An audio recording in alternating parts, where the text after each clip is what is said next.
So many things have been said, and I'm gonna angle this little spontaneous speech a little differently, because I don't know how many of you are not Jewish in this room. So I'm the only one. No. And this second one, excellent. And this shouldn't be like this, because standing up for the civil rights of the Jewish people, or standing up against discrimination of the Jewish people, should not come only from the Jews themselves. That's already a wrong picture we got here. And I personally went through my own journey. I grew up with very anti-Semitic notions and ideology. Not the hateful one, but the ignorant one. And there is a big difference between the two. I just didn't know any better.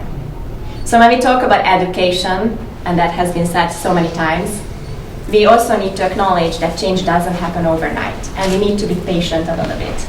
Not accepting everything, but a little bit patient. What I mean by that?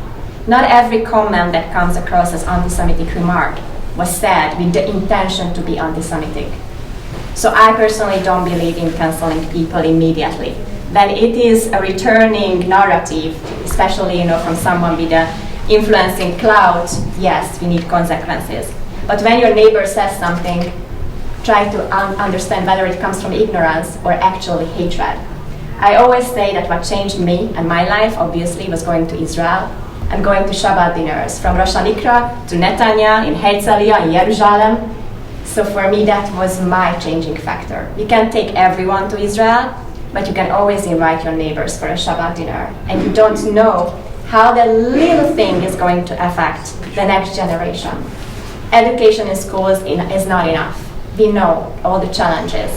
But every one of you here has a role to play in how to end Jew hatred. And I know it from my own journey that it is hard, because you need to question yourself. You need to question your own beliefs.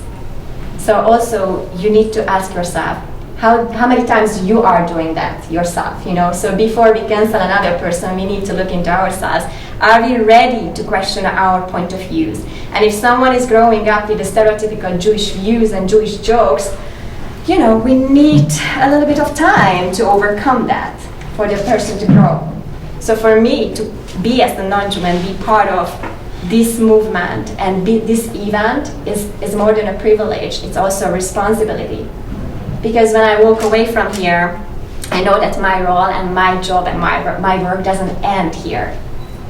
So I'm really, really privileged to be here, and we really do work a lot. So thank you so much for, lifting up the movement and our intentions.